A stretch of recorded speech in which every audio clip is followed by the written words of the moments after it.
Okay, a couple of different options for 9mm. I like the 3rd gen Smiths. I've got videos on the 10mm, and I think I've got one for the 4506 somewhere on YouTube.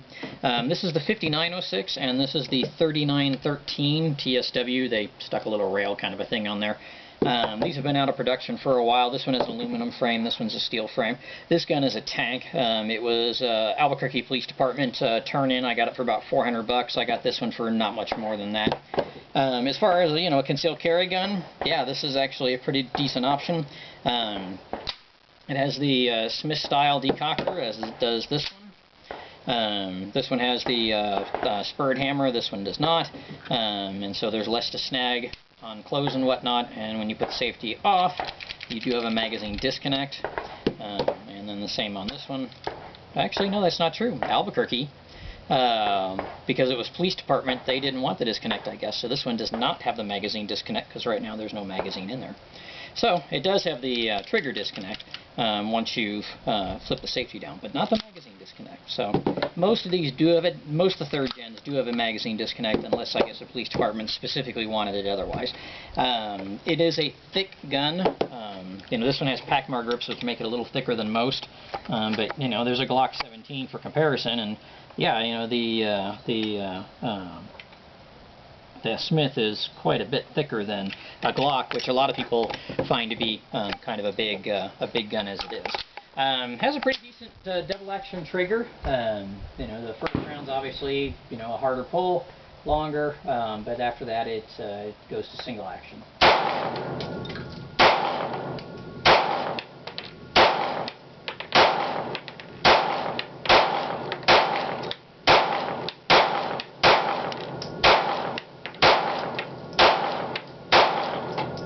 And I strung some of those out going down, but you know, you can see what the gun's capable of doing.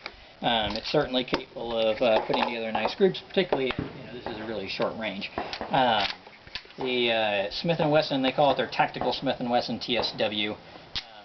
You know, again, it's got the decock, so you have to deactivate safety, and then you have your double action trigger pull. Since that's all kind of a mess, I'll go for the green guy there, down there, a little bit below the main.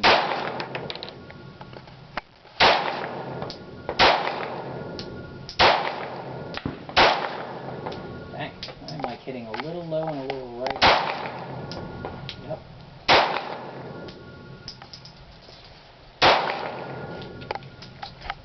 Wow, that was not very impressive by me. A little bit too around and see if I can find out exactly where it was I was hitting, because it was not landing exactly where I thought it was going to. Which again, I generally just blame myself when bullets don't go where I want them to. Seems to be the safer course than to blame the gun. You know, it's usually operator error. So, let's see. I'll aim for that cluster of orange up there. That'll give us a little brighter indicator, since almost all of that is the reactive kind of stuff. There we go.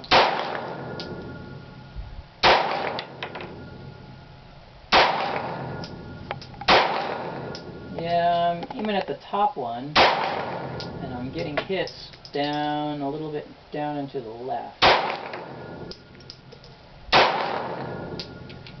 So, aiming at the little top orange circle there, the highest of the orange circles, I was hitting kind of in the middle of them. So, again, I'm going to assume it's me until I've tested it out a little bit more.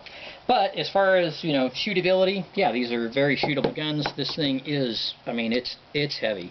It's one of the heaviest pistols this side of a Desert Eagle I think I've picked up.